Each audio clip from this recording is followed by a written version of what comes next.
Қадір түнін сауапқа толы етіп қалай өткізсек болады?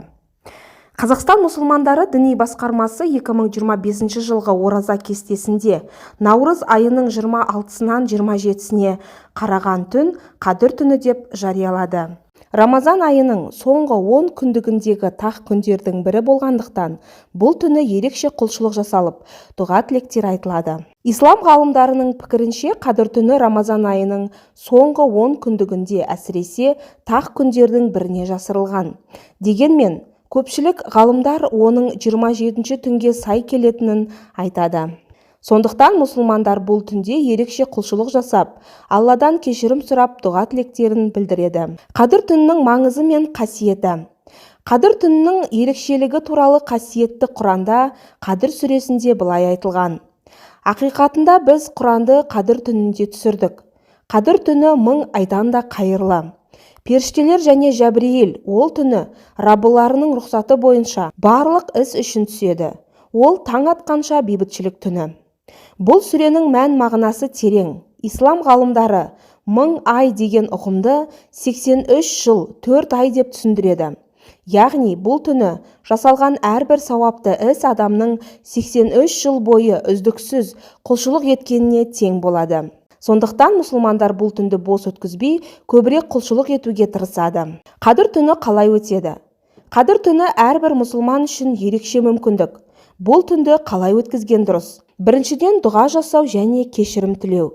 Қадір түнінде айтылатын ең маңызды дұғалардың бірі пайғамбарымыз Мұхаммед үйреткен мына дұға: Алла тағалам, сен аса кешірімдісің, кешірімді жақсы көресің, мені кешіре көр. Бұл дұғаны қайта-қайта айтуға болады. Сонымен қатар, адам өз өмірінде жасаған қателіктер үшін шын жүректен кешірім сұрап, келешекте дұрыс жолмен жүруге ниет ету керек. Екіншіден, Құран оқу және тәпсірлерімен танысу. Қадір түні Құран түскен түн болғандықтан, бұл түні қасиетті кітапты оқу ерекше сауап әкеледі. Егер Құран оқи алмасаңыз, оның қазақша мағынасы мен тәпсірін оқып, түсінуге тырысыңыз. Үшінші, намаз оқу. Бұл түнде парыз намаздардан бөлек қосымша қажет намазын, тәсбих намазын, тәхаджүд намазын оқуға болады.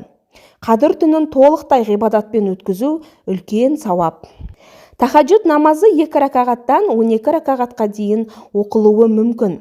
Әр 2 ракағаттан кейін сәлем беріледі. Бұл намазды түннің екінші жартысында оқу ұсынылады. Төртіншіден, садақа беру және қайырымдылық жасау.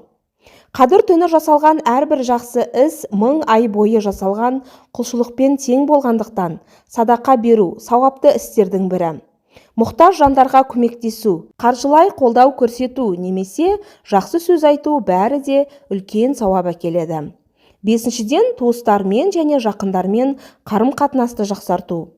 Исламда адамдардың бір-бірімен тату болуы өте маңызды. Егер біреумен ренжісіп қалсаңыз, осы түнде кешірім сұрап, арадағы қарым-қатынасты дұрыстауға тырысыңыз.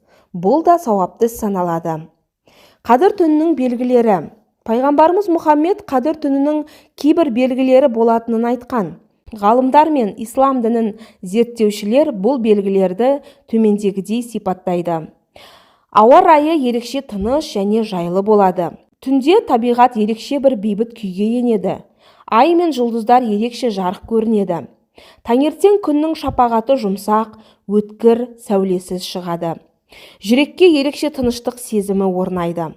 Бұл белгілер жыл сайын байқала бермеуі мүмкін, бірақ мұсылмандар бұл түнде ерекше бір қасиет болатынына сенеді. Қадір түні айтылатын дұғалар. Қадір түні мұсылмандар өздері үшін, ата-аналар үшін, отбасылар үшін, бүкіл мұсылман үмбеті үшін дұға жасайды. Дұғаның нақты бір шектеулі формасы жоқ, бірақ ең маңыздысы шын жүректен дұға ету. Күнәлардың кешірілуі үшін: Алла тағала, менің жасаған қателіктерімді кешіре көр, мені тура жолға сала көр. Денсаулық пен амандық тілеу. Раббым, маған, ата-анама және барша мұсылмандарға мықты денсаулық, амандық, тыныштық нәсіп ет. Берекелі өмір сұрау. Алла тағалам, өмірімді берекелі, ризық несібемді мол қыл. Қадір түніне дайындық қалай болуы керек? Қадір түніне алдын ала дайындалу, оны барынша пайдалы өткізуге көмектеседі. Күндіз мүмкіндігінше ораза ұстау, кешкі астан кейін ерекше рухани көңіл күйге бөлену, артық шаруаларды тоқтатып, түнді тек ғибадатқа арнау, таң намазына дейін сергек болып, ғибадатты жалғастыру. Бұл дайындық қадір түнін барынша берекелі өткізуге септігін тигізеді. Қадір түні мұсылман үмбеті үшін қасиетті әрі маңызды түн. Бұл түнде жасалған құлшылық пен дұға 1000 айға тең келетін үлкен сауап әкеледі. Әрбір мұсылман бұл мүмкіндікті жіберіп алмай, түнді Алланың разылығын алуға, кешірім сұрап, құлшылық жасауға арнауы керек. Бұл түні тек өзіміз үшін емес, бүкіл мұсылман қауымы үшін дұға етуде маңызды. Алла баршамызға қадір түнінің берекесін нәсіп етіп, дұғаларымызды қабыл алсын. Аумин.